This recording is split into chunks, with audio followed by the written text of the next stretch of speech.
Allez, nous repartons du coup pour un nouveau direct et on va chercher les jeunes insoumis de Strasbourg. Où est-ce qu'ils sont nos amis jeunes insoumis de Strasbourg? Et, et on attend qu'ils arrivent et qu'ils se connectent.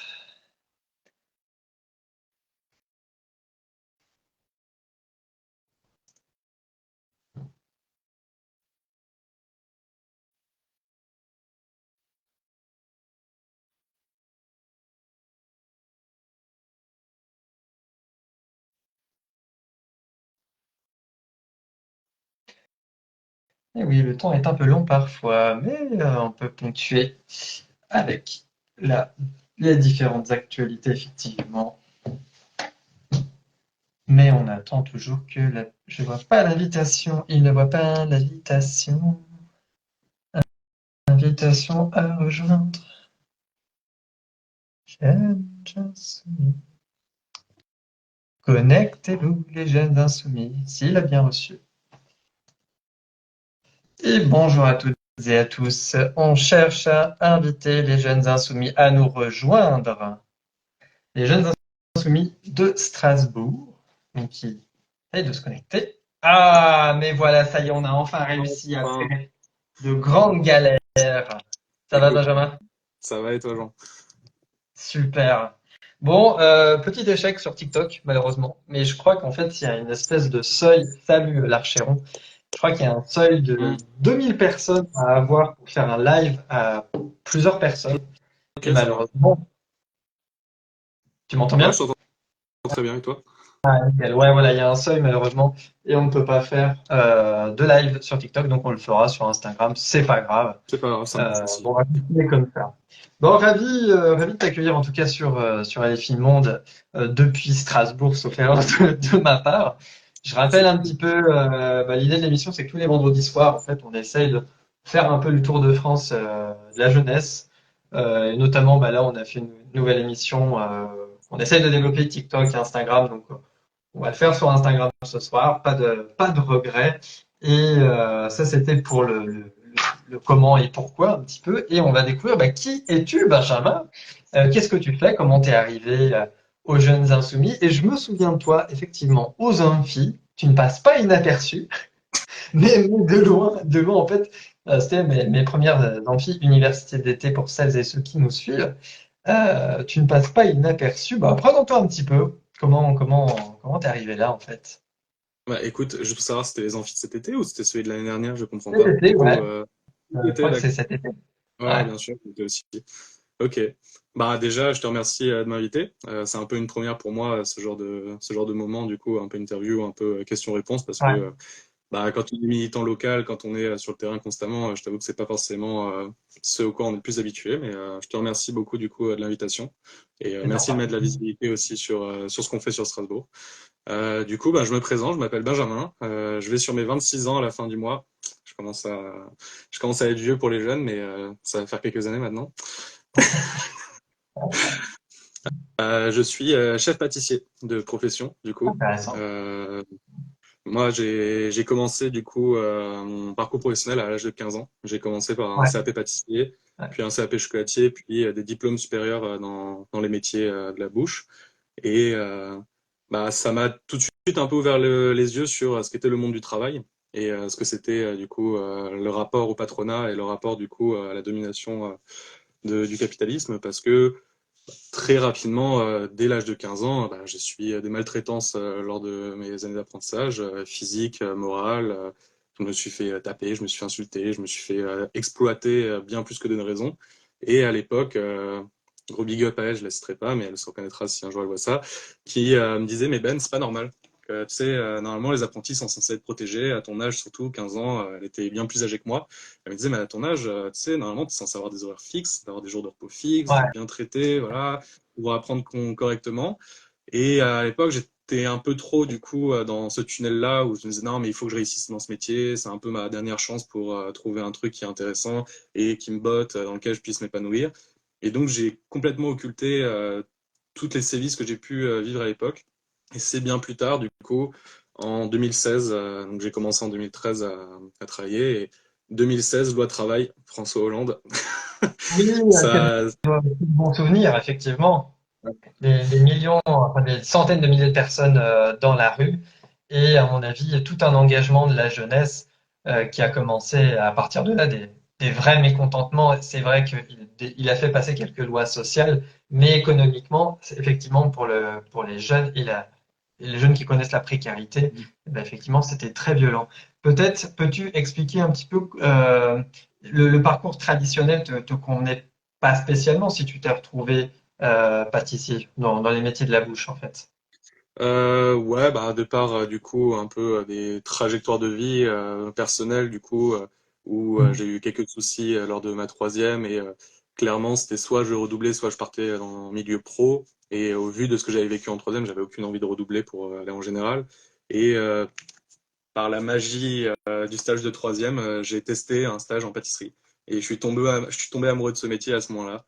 Je me suis rendu compte que mes journées passaient en un claquement de doigts, que tous les jours j'étais tellement heureux d'aller travailler et de faire ce que je faisais, de faire quelque chose de concret en fait au quotidien, jour après jour. Du coup, faire faire de la pâtisserie, c'est quand même assez satisfaisant parce que on Tu fait quelque vois chose de sympa, on fait le quelque chose de produit de bon. ton résultat, effectivement, Ouais, directement, quoi. Puis c'est quelque chose. consommer, Exactement, au bout du jour du boulot, en ouais. fait, on arrive au produit final et c'est quelque chose qui est quand même assez populaire. Donc, très rapidement, je suis tombé amoureux de ce métier. Et donc, l'idée même de base de continuer mes études, en fait, ça m'a même plus posé. Je voulais partir du coup en pâtisserie et ça était même à l'époque un peu une engueulade avec ma famille qui voulait me pousser à continuer à faire des études supérieures. Et donc, comme j'étais le seul de la famille à ne pas faire de bac et ne pas aller en études supérieures, c'était très mal vu. Mais donc, je me suis poussé, j'ai forcé un peu les choses et je suis allé en CAP à l'âge de 15 Ok. ans. Ouais. C'est hyper intéressant parce que tu fais le grand écart, on va dire, politique entre un monde du travail très violent et très agressif dès 15 ans, dès 15 ans, pour celles et ceux qui n'ont pas suivi un parcours de l'apprentissage où tu sors de l'école, du collège, puis à 15 ans, tu vas en mécano, tu vas en pâtisserie, tu vas en restauration. Effectivement, tu es confronté directement à tout ça. Et je vois les questions et les remarques qu'on va traiter tout de suite après. C'est une question que je veux poser à la fête de l'unité, le soutien de Mélenchon, Roussel, Ruffin sont anti-Jean-Luc Mélenchon. Pourquoi? On en reviendra tout de suite après. On n'oublie pas ta question, on va arriver assez vite à ça. Bienvenue à toutes et à tous. Je disais, tu fais le grand écart politique entre un monde du travail très violent, très jeune, et en même temps Strasbourg, ville très politique quand même, avec, on va dire, toutes les offres de la gauche traditionnelle. Tu te retrouves aux jeunes de LFI. Comment t'es arrivé? Comment ça t'a donné envie de franchir passer la porte, je sais pas comment on pourrait dire ça, comme ça. Bah, du coup, comme je te disais, loi travail, ça a été un moment très Ouais, politique c'est à ça, l'époque. ouais. J'ai connu Nuit debout à Strasbourg, qui était ma première expérience politique. Et donc, Ah, c'était parle-en, vas-y, redis-nous un petit peu pour celles et ceux qui Nuit connaissent debout, pas pour forcément. ceux qui ne savent pas, du coup, c'était un grand moment lors de la loi travail où beaucoup de questionnements sur qu'est-ce qu'était le travail, comment devait se vivre le travail futur, comment on devait repenser la société, repenser la question démocratique. En fait, beaucoup de choses finalement qui se retrouvent, je trouve, dans l'avenir en commun et dans les thèses de la France insoumise. Mais à Ouais, l'époque, j'étais pas particulièrement politisé, mais donc vivre Nuit debout, c'était des nuits entières de discussions, un peu comme les discussions qu'on peut avoir au bar en fait entre gauchos, mais ça en fait jour et nuit sans s'arrêter pendant plusieurs semaines. Donc j'ai pas pu faire ça pendant excellent. des semaines, mais j'ai fait ça pendant quatre jours consécutifs et toute cette ambiance en fait du coup de collectivisation et de solidarité, de caisse commune pour aller faire les courses, de distribution de la parole démocratique, de refaire le monde avec des et si demain ceci se passait. C'était, je trouve, très formateur du coup et ça ouvrait beaucoup à la culture. Et pourquoi la LFI particulièrement? Bah, faut pas croire non plus que Strasbourg est une ville très politique parce que en termes de nombre de manifestants, de nombre de militants, on crève pas les records, on n'est pas les plus grandes villes de France et Mais pas mal quand très- même. ce qui est on se place plutôt correctement. Mais du coup, Ouais. sorti de debout, sortaient les présidentielles de 2017 et le Mm. discours de Jean-Luc Mélenchon à l'époque m'avait complètement en fait transpercé. La manière dont il parlait en fait des personnes qui sont usées par la vie, de l'élite. À l'époque, c'était un peu populiste, mais les élites en fait qui se dorent la pilule sur notre dos. En fait, vraiment, je me retrouvais en fait dans cette image qui poussait. Et par la suite, du coup, j'ai commencé un peu à me politiser. J'ai lu Avenir en commun, j'ai lu du coup L'Air du peuple et différents livres qu'il a écrits. j'ai commencé aussi à lire un peu du Marx et du coup à m'auto-former politiquement sur le tas avec des belles rencontres. Et pourquoi la LFI? Ben, tout simplement parce que j'ai commencé ma politisation avec ce monde-là et j'ai tout de suite compris en fait que c'était un bon mélange entre l'antiracisme, le social, économiquement assez du coup commun et aussi un mode d'action, parce que je pense qu'on y reviendra, mais la LFI est tournée vers l'action. C'est pas du coup un parti qui tourne autour de longues réunions semaine après semaine. On est constamment sur le terrain. Moi qui suis plus habitué du coup à être un travailleur manuel, je t'avoue que si j'étais entré dans un parti où on passait plus de temps en réunion et plus de temps en fait à discuter sur comment on allait agir et quelles allaient être les stratégies politiques par l'avenir, et moins d'aller au contact des citoyens et citoyennes pour les convaincre d'essayer de changer la vie des gens, bah, je serais peut-être pas rentré à la FI à ce moment-là, et j'aurais peut-être rentré dans un mouvement beaucoup plus radical.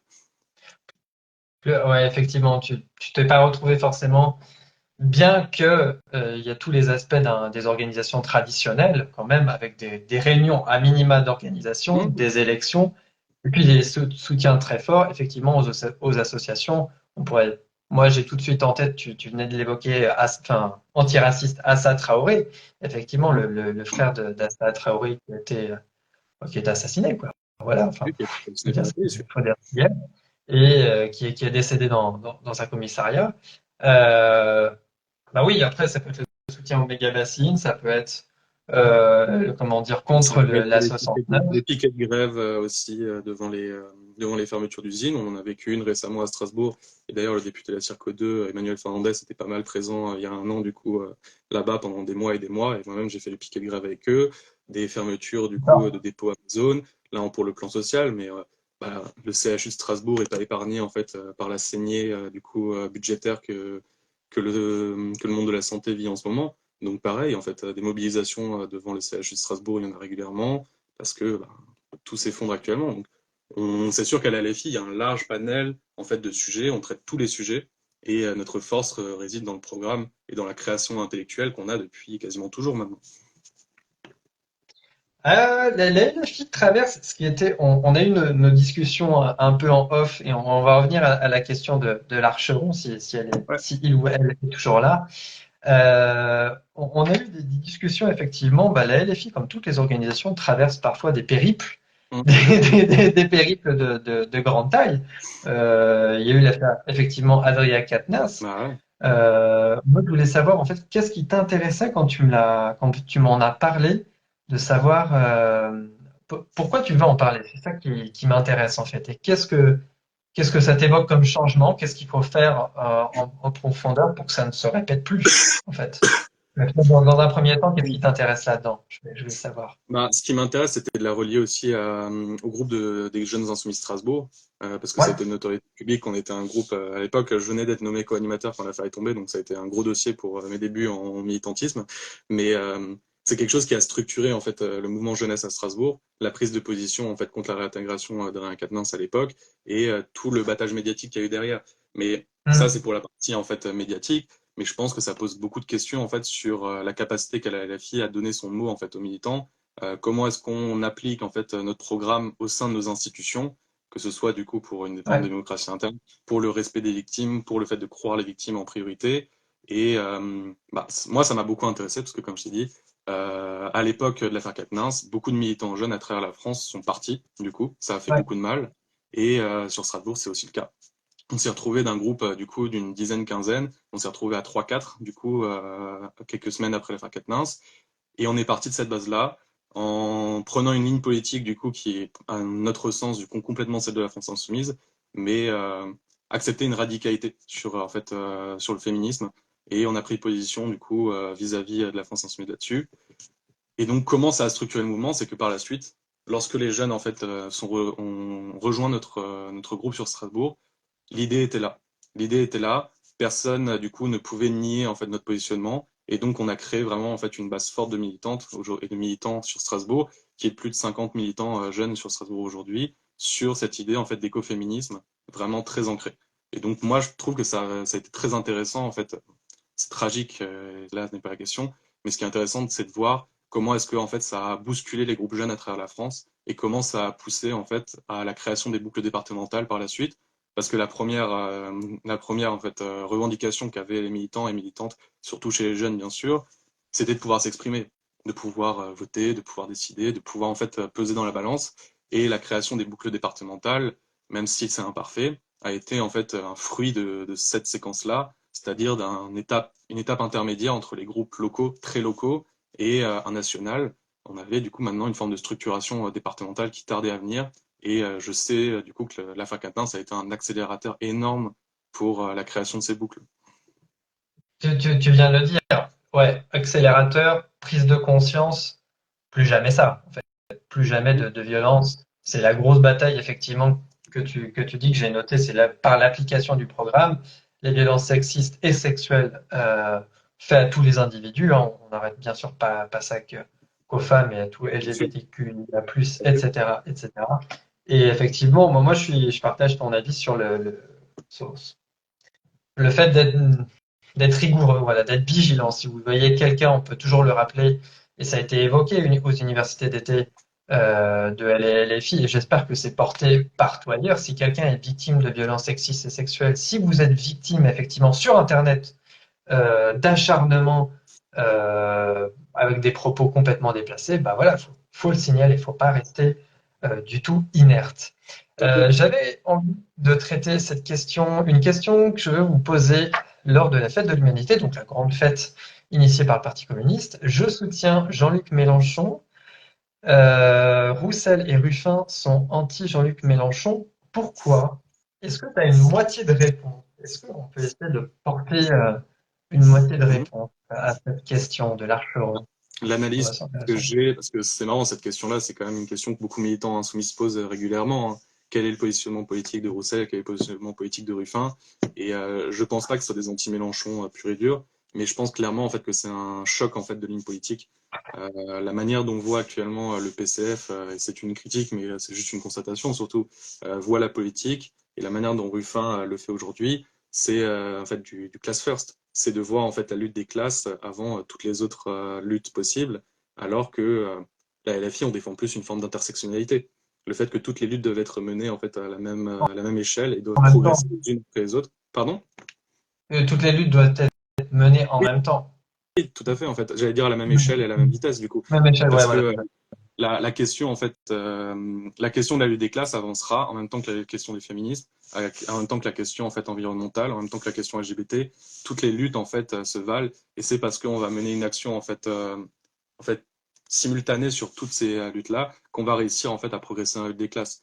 Mais sauf que le souci, c'est que très rapidement, on se retrouve que la lutte des classes, elle a l'avantage des hommes blancs, des hommes du coup en fait favorisés, et donc on sort en fait de l'intersectionnalité qui est le maître mot à la FI. Donc je pense que c'est pour ça qu'on a des vrais soucis en fait, qu'on a des vraies divergences politiques avec le PCF parfois et avec Ruffin. C'est sur cette forme d'intersectionnalité et de lutte antiraciste qui, pour nous, est super importante.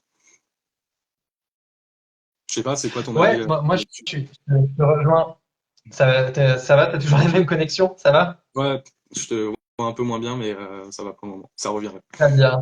Ouais, Je t'entends. moi je te rejoins là-dessus. Effectivement, les exigences par les débats. Bon, moi, je reviens toujours à ça, à Traoré. C'est le fait que les personnes qui soient discriminées le portent. Enfin, pour moi, soient les meilleures personnes pour pouvoir en parler. Je me sens pas du tout légitime à parler du racisme alors que j'en suis pas victime, si ce n'est sur un CV, tu changes mon nom et etc. etc. Je crois que tu as complètement raison sur le fond. Et effectivement, le Parti communiste euh, mène, mène, mène d'autres batailles. On se rejoint bien sûr peut-être comment dire, sur la bataille de l'emploi. On peut se battre la bataille du logement, mais effectivement, ce que tu viens de dire sur le fond est très juste.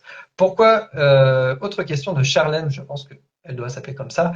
Pourquoi je parlais de l'affaire d'Adrien? Vous avez eu ce que vous voulez. Il est parti de la vie politique, il n'est plus élu. Vous voulez quoi de plus? Je crois que tu l'as évoqué. On ne veut plus que ça recommence.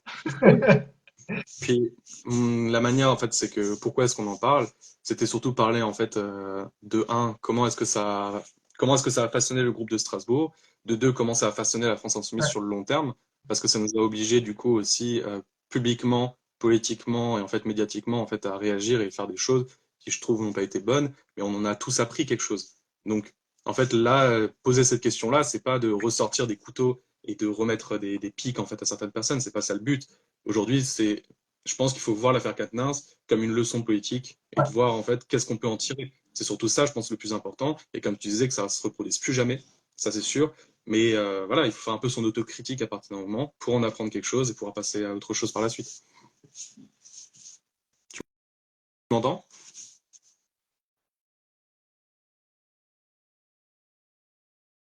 Pouvoir montrer l'exemple, c'est assez difficile et surtout qu'il y a une attente. Nous avons perdu, nous avons perdu Internet. C'est bon, il revient. Je sais pas si tu as entendu la fin de la phrase du coup, mais c'est pas grave. Ouais, je disais, il faut pouvoir montrer l'exemple, Hum, même au sein de son organisation. Si on porte effectivement un programme, comme tu l'as dit, euh, féministe et tout ce qui peut porter de plus progressiste, si dans notre propre camp, euh, camp des femmes, des jeunes, des moins jeunes, si les choses ne sont pas faites dans le fond, effectivement, ce ne sont que de vaines paroles. Lorsque on arrivera à gravir, à porter Lucie Castet, plus le programme derrière et les 5 milliards qu'on veut poser sur la table, et même peut-être plus, sans s'arrêter là. Oui, pour moi, c'est, comme tu l'as dit, un vrai choc politique. Et surtout aussi, L'actualité est toujours. et je rajoute juste un dernier point, c'est aussi Vas-y, vas-y, pardon. et surtout aussi mener la bataille culturelle sur les questions féministes. Parce que oui, il faut mettre des moyens, du coup, en fait, pour réformer la police, pour mettre en place des associations, des groupes d'écoute, pour vraiment mettre une juridiction en place qui soit prompte à accueillir la parole des victimes et pour la juger correctement, parce qu'actuellement, la justice est complètement défaillante. Mais c'est aussi mener la bataille culturelle Hmm. sur le fait qu'on ne puisse plus jamais dire à une femme ou à un homme, du coup, qu'il s'est fait violer ou agresser à cause de sa tenue, à cause de son comportement, à cause d'autre chose. Mener la bataille culturelle contre les blagues sexistes au quotidien, contre les remarques misogynes ou les remarques validistes ou autres. C'est des batailles culturelles, que ce soit aussi sur le sujet LGBTQIA+. C'est des sujets où il faut mettre des moyens, mais en parallèle de ça, il faut aussi mener une vraie bataille culturelle sur ce sujet-là pour faire changer les mentalités, je pense. Et ça va prendre beaucoup de temps, mais je trouve que déjà sur ces 10 dernières années, moi je reviendrai aux années 2012, effectivement, avec la création du Front de gauche, jusqu'à Mm. aujourd'hui, en 2020, 2024, j'allais dire 2022, mais le bond de 10 ans, il y a eu quand même une prise de conscience grâce à la jeunesse, grâce aux associations féministes antiracistes, antifascistes, où on arrive quand même à gagner, comme tu dis, culturellement, mais aussi moralement, à reprendre du poil de la bête et puis de dire, bah ouais, en fait, il y a du fascisme. Le fascisme est utilisé par le nationalisme est utilisé par le capitalisme. Donc effectivement, on revient à la grande bataille du capitalisme qui utilise Mm. tous les aspects du racisme et des discriminations pour nous diviser. Ce qui m'amène du coup à la troisième partie, on avance très très vite et à peine on a commencé, à peine on va terminer, mais tranquillement, j'ai envie de dire, l'actualité. L'actualité est malheureusement encore triste d'un côté de la Palestine. Effectivement, nous en sommes toujours à 8 mois. Effectivement, moi je voulais savoir un petit peu de ce côté-là de la Palestine, mais aussi du côté du gouvernement français. Comment vous vous organisez à Strasbourg pour soutenir, si vous avez le temps, si tu Mm. as le temps aussi, comment dire, le soutien à la Palestine? Bah, tu disais 8 mois, mais du coup, ça fait plutôt 11 mois maintenant que du coup, la guerre a vraiment éclaté. Après, avant, c'était quand même quelque chose de plutôt froid. Tu m'entends ou pas? Ouais, Oui. il y Euh, a eu un petit sursaut de coupement. Bah, du coup, c'était plutôt un conflit froid à l'époque, qui du coup s'est vraiment réchauffé récemment, et on voit bien que du coup, actuellement, le génocide bat son plein. Et Mm. c'est terrible. C'est vrai que le groupe des Jeunes Insoumis en fait s'inscrit dans un mouvement en fait qui est plus global de tous les groupes d'action en fait de Strasbourg et plus précisément de la boucle départementale qui aide financièrement le collectif judéo-chrétien de Strasbourg Ouais. qui lui est à l'initiative énormément du coup de mobilisation et de manifestation. Il y a vraiment une volonté que ce soit pas notre monopole. En fait, on veut que tout le monde puisse prendre ça à bras le corps, que toutes les organisations politiques se sentent légitimes en fait à rejoindre le mouvement politique et donc, si c'était la France insoumise qui l'incarnait, je pense que l'ego politique aurait peut-être mené à ce que tout le monde n'y prenne pas part.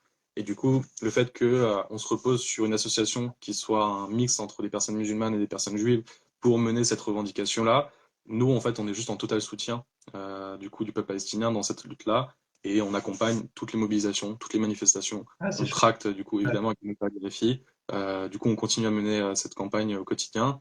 Et je pense qu'il n'y a pas d'autre manière de faire aujourd'hui pour éviter une appropriation ou pour ne pas léser des personnes ou pas laisser d'autres camps politiques de côté, et donc perdre des forces dans la bataille, que de se ranger derrière en fait des associations qui font consensus. Et localement, du coup, cette association-là fait totalement consensus et elle a l'initiative de beaucoup de choses.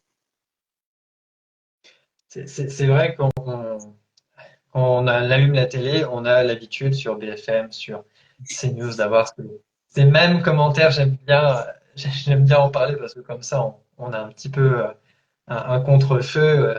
Toujours la LFI, toujours le taxe d'antisémitisme. Et effectivement, bah, ça fait du bien en fait d'entendre des initiatives locales. Bah, là, très, très bien à Strasbourg, on pourra en parler. Bienvenue à toutes et à tous sur la live. J'en profite pour mettre un petit peu. Abonnez-vous, n'hésitez pas à vous abonner en tout cas sur le TikTok ou sur l'Instagram. Nous faisons un tour de France de la jeunesse. Et effectivement, voilà, je reviens sur le live. Bah, ça fait du bien d'entendre qu'il y a des associations qui peuvent faire consensus, que ce soit des juifs, des chrétiens, des musulmans, Mm. bref, peu importe qui ils sont, qui se battent pour la paix. Voilà, Et pour que puis, du coup, le le cessez-le-feu. fait le fait d'avoir un rassemblement plus large, du coup, que ce soit politique, associatif, Antifa et autres, et qu'on n'ait pas une forme de monopole et que tout le monde puisse en fait prendre part. euh, Qu'est-ce que je veux dire? C'est que on a aussi une grosse critique sur le communautarisme en fait à la FI, que moi je trouve vraiment dégueulasse, mais ça montre bien en fait que la question palestinienne n'est pas qu'une question communautaire. En fait, elle n'est pas que la question des musulmans et qu'elle n'est pas que la question en fait de la FI. C'est une bataille que tout le monde mène localement à Strasbourg. Et le fait, encore une fois, que cette association-là prenne à bras le corps ce sujet et que tout le monde en fait se retranche derrière et que ça permette du coup de mener à la lutte, je pense que c'est le meilleur en fait. C'est la meilleure chose qu'on peut rétorquer en fait aux médias qui nous taxent de communautarisme aussi sur cette question-là. Effectivement, bien répondu. Salut Jem. Jem, si tu veux un jour nous rejoindre, eh ben, ça serait avec grand plaisir que tu passes sur le live. Autre chose, autre actualité, effectivement, Lucie Casset n'a pas du tout été choisie par Emmanuel Macron. Quelle nouvelle, malheureusement. Comment tu ressens les choses, toi, sur les mois prochains, tant sur les initiatives, les activités que le ressenti politique quant à les discussions avec tes amis ou des personnes que tu croises? Euh, je pense que ce que tu viens de dire, c'est super intéressant. Il faut sortir de son microcosme aussi de gauche, pas constamment du coup parler avec des militants et parler aussi avec des personnes en dehors du cercle militant, parce que tout le monde n'a pas le même recul sur les choses. Ouais. Lucie Capet, c'est quelqu'un qui est quand même malgré tout inconnu pour le grand public. Beaucoup de premiers ou premières ministres en fait étaient très inconnus du grand public avant d'être nommés et avant de travailler, d'avoir la couverture médiatique. Donc c'est plus ou moins normal qu'elle soit pas aussi connue que des têtes nationales qui sont élues depuis des dizaines, vingtaines d'années. Euh, J'essaye d'être positif. On essaye tous d'être positifs sur Strasbourg et dans mon groupe parce que de toute façon il y a rien d'autre à faire. Comment je vois la suite j'ai du mal à croire que le gouvernement Barnier va réussir en fait à tenir la barre pendant très longtemps. Je pense qu'un jour ou l'autre, on va être appelé du coup en fait à se mobiliser et à exiger que Lucie Casté en fait soit première ministre. Un jour ou l'autre, on sera appelé à gouverner. Est-ce que ce sera Lucie Casté ou pas? J'en sais rien. Je le souhaiterais à mon sens, mais on n'en sait rien. Et un jour ou l'autre, on va être amené à prendre le pouvoir, à être amené à gouverner, amené en fait à former notre gouvernement. Comment est-ce que ça va se passer? Je ne sais pas, mais ça va venir. Pour le moment, il va falloir réussir à encaisser. Il va falloir continuer à mener la campagne du coup pour demander la destitution d'Emmanuel Macron. Je pense que c'est quelque chose qui est assez intelligent pour forcer nos partenaires de gauche en fait à prendre position, forcer du coup en fait le RN à prendre position là-dessus, parce qu'ils ont beaucoup de beaux discours en fait très démagos sur le sujet. Mais par contre, eux, quand ils ont le pouvoir en fait de faire ce genre de choses, ne le proposent jamais, ne le mettent jamais à l'agenda politique. Et c'est bien facile après, lors de la prochaine élection, de dire ah mais nous on était vraiment contre Macron, on était vraiment dans une forme d'opposition. Alors qu'à Mm. l'Assemblée, aujourd'hui, le gouvernement Barnier va être obligé, en fait, mathématiquement parlant, on va être obligé du coup de soutenir le gouvernement Barnier pour, enfin, ils vont soutenir le gouvernement Barnier pour que leurs lois en fait et leurs idéologies puissent passer.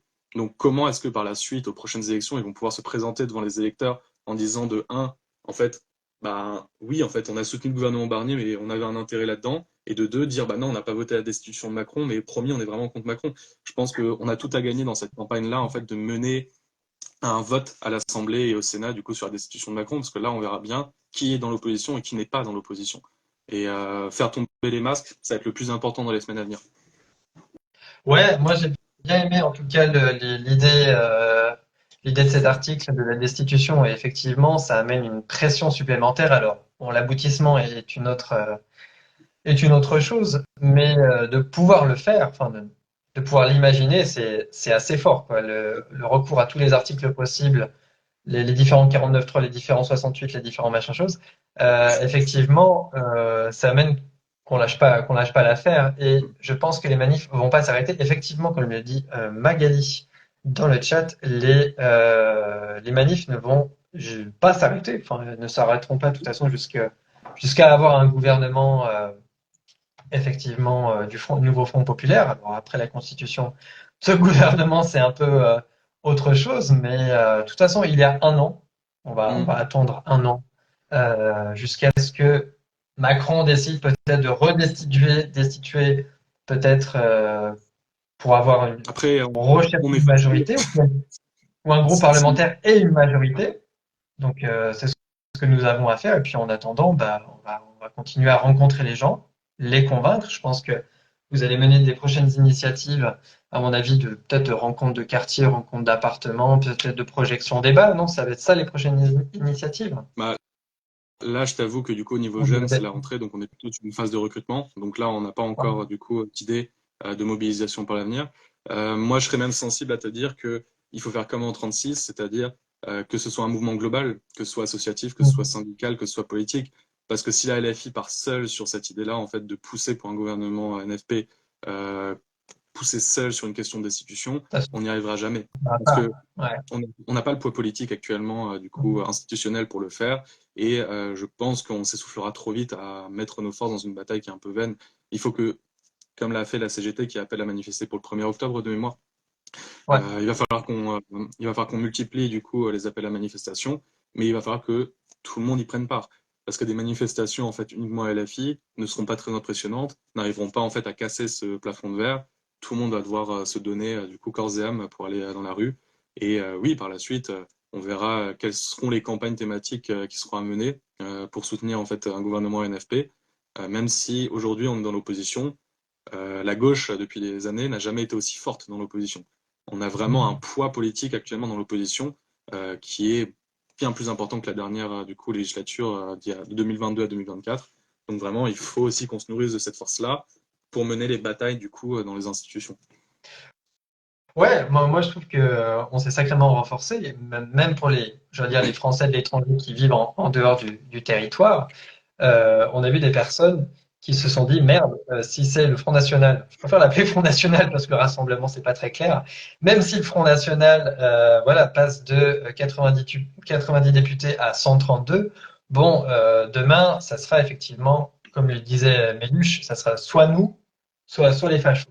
Voilà, Tout à le fait. camp et le capitalisme choisira toujours l'original à la copie. Il choisira les fachos et puis bah, nous on doit y aller. La citation est un peu bancale, Jean. Hein. La Comment? citation est un peu bancale. Hein. La Oui, oui, oui, oui, la citation, citation est un peu bancale.